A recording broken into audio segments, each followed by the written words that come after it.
about movies and television, and I am here tonight to talk to you about one particular aspect that I especially enjoy: extras. They don't get paid much, they don't get any credits, and if they're doing their job well, you don't even notice them. But without these people, movies and television just don't work. They don't. Street scenes, out of the question. Let's see, crowd shots, can't do those. But, there we go. Computer-generated imaging can only go so far to populate more bodies in scenes. It's not like lifelike plastic dolls are gonna replace humans, yet. The point that I'm making is that we need those people to be there in order to sell the story.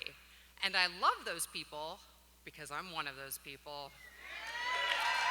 But before I share my story about being an extra on two very different sets with two very different directors, let's talk a little bit about who would do this and why. In my case, I was in college, between semesters, and I had a lot of time to stand around on a movie set. The pay is not good, and the work can be uncomfortable for long periods of time. It's basically unskilled labor for skilled people. So who would do this? Let's see, people who've always wanted to be in a movie, someone who's looking for their big break, someone who has nothing better to do. Those are the reasons I did it, and look where it got me. So my first time as an extra was very memorable because I got to rush out of a hovercraft and invade an alien planet overrun by giant bugs. This is Planet Clondethau, also known as Hell's Half Acre, Wyoming, and yes, I was a Starship Trooper. Getting the chance to be a Starship Trooper is the closest I've ever come to being a soldier, and getting the chance to film this scene was the closest I've ever gotten to see just how expendable extras really are. Paul Verhoeven, the director, gave us our instructions upon the opening of the hovercraft doors. Basically, we were all told to run towards the same very small opening between two large rocks, while reacting to the large crane looming overhead that was filling in for the computer-generated spider to be added later. So when the hovercraft doors opened, it was complete mayhem, as you might expect. And you might have seen this coming, but one of the Starship Troopers in the front lost his footing, fell, and was trampled.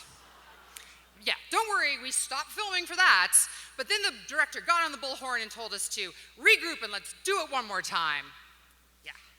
So fast forward, I'm living in Texas now, and I find out about the opportunity to be an extra in Mike Judge's first live action film.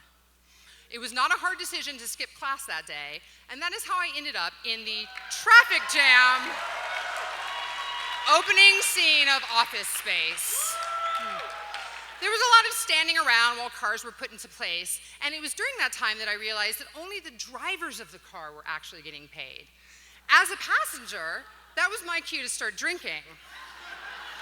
And that and the Texas heat led me to believe that it might be fun to mess up the continuity of the shots. So I convinced the driver of the car to actually switch positions while we were resetting the shots and created a complete cluster. So Mike Judge didn't actually yell at me, but his second assistant director sure did. Which brings me to the question of what happens when an extra doesn't do their job well. Perhaps they forget that they're being paid not to be noticed.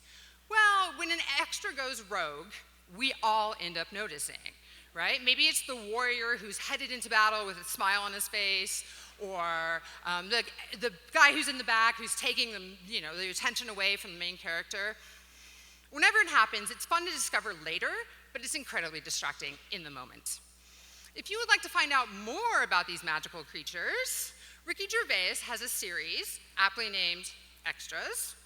There's also a documentary available on Netflix that delves into the world of extras in the Detroit film industry. And yes, there is a Detroit film industry. Who knew? For my money, the best extra gig going is as a zombie on The Walking Dead. Because if you get picked, you get to go to zombie training school, and you get to figure out the backstory of how you died, you get to master that lurch, and you get to really perfect your guttural groans.